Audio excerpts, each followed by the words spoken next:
Hello everyone, and welcome to my channel. My name is Iris. I'm an architect, choreographer, and interdisciplinary performer.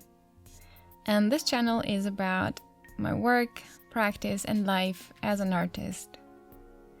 If you're new here, I do hope that you will stick around for more and that you'll consider subscribing to the channel, liking this video, and share it with your friends. Today's podcast marks the beginning of a series of podcasts where I talk about dance and architecture, and specifically my journey of how my practice shaped to be what it is today. I really wanted to make this series because I've been getting tons of emails from people around the world that want to know more about how I combined the two art forms into a research project and then into a practice. And instead of replying individually to them and having private conversations, I thought maybe I could make some podcasts to just talk about this journey. I hope that you will find some interesting points and maybe it will inspire you to pursue a more creative path or an alternative path.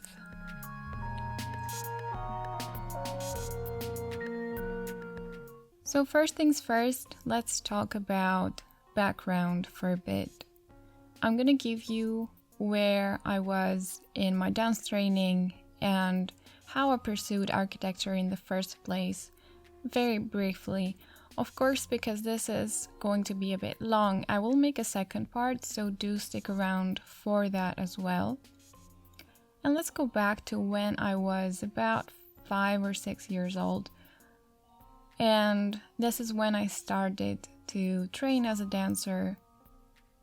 Of course, I've been dancing my whole life, and I was this kid, as many of you were, that was jumping around the house, dancing to any kind of fun music. So it was only natural to me that I was going to take dance classes, and I really enjoyed learning new styles of dance. I went from ballet to contemporary. I did some flamenco, which I really loved, to tribal fusion, character, and just all kinds of different dance styles. And at this point, I'm gonna say very briefly that if you're a Greek person or if you're familiar with the Greek system of national exams, when you're 17 or 18, you're supposed to take national exams.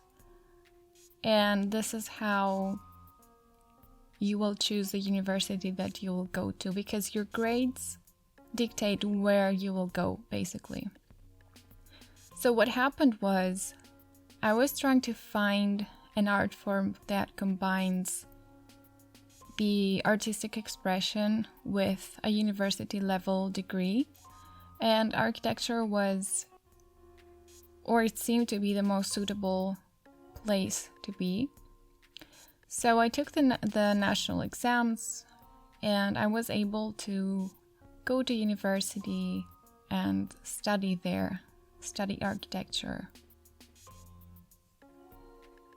So when I was 17, I went to Crete to study at Technical University of Crete. I studied architecture for 5 years.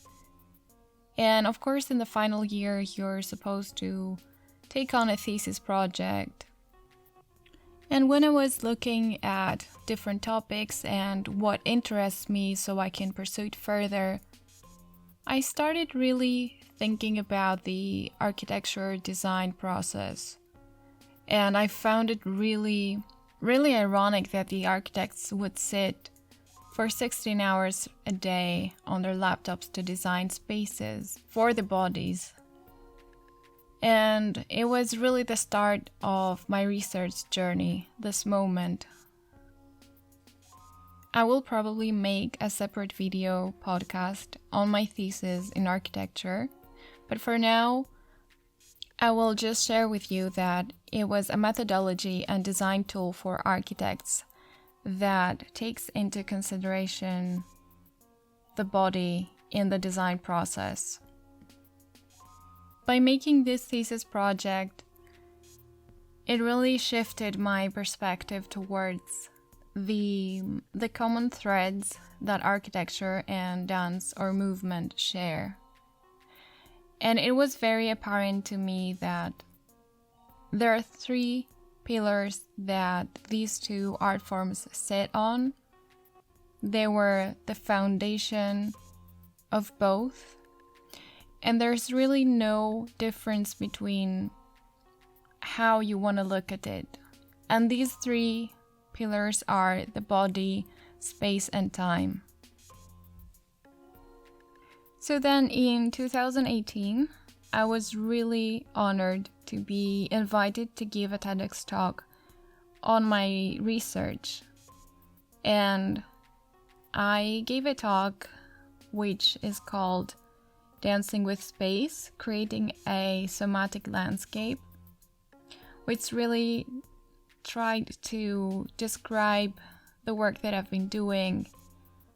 The talk itself is in Greek, and I will put the link in the description below if you want to check it out.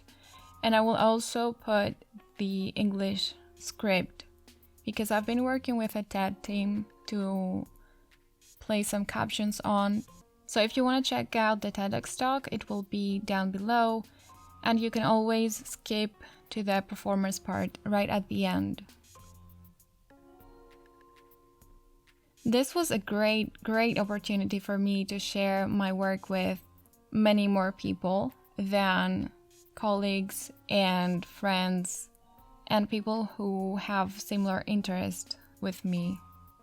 And it's always really important to get some feedback from people who aren't necessarily familiar with what you're doing or can't make these connections that easily.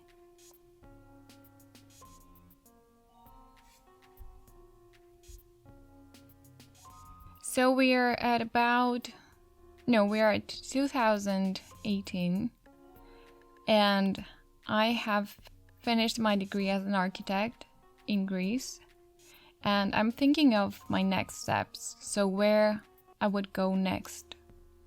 And it can be a tricky point for many people, understandably, but for me it was quite apparent that I would continue this research, because I thought there's so much more to be explored, and this thesis was only the beginning of a long journey instead of an ending to one. So then, because I really wanted to move abroad, and I've always had this thing with London, I don't know why, so it only made sense to me that I would go ahead and do a master's degree, but I didn't quite want to do this in architecture. And I was looking at what I could do that combines bodily knowledge and experience with a sense of space and time. And the way I see it, choreography is an architecture of movement, or an architectural experience of movement. So I then went on to apply to many universities that offered an MFA degree in choreography, because I wanted to continue my research and I wanted to have time for it to unfold. And it was a great moment to receive acceptance letters from every place that I applied for, because I felt that people really understood what I'm going for and what I have been doing for the past 2 or 3 years at that point. So in September 2018, I finally moved to London to study at Trinity Laban Conservatoire of Music and Dance and get my MFA in choreography degree. And of course, that was another exciting beginning of an ongoing journey, and I was really fortunate and privileged to experience that as well.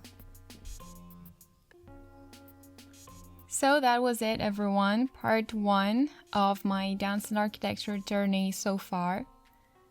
Stay tuned for part 2, where I talk about my London life, my research, and my new practice as it developed to be.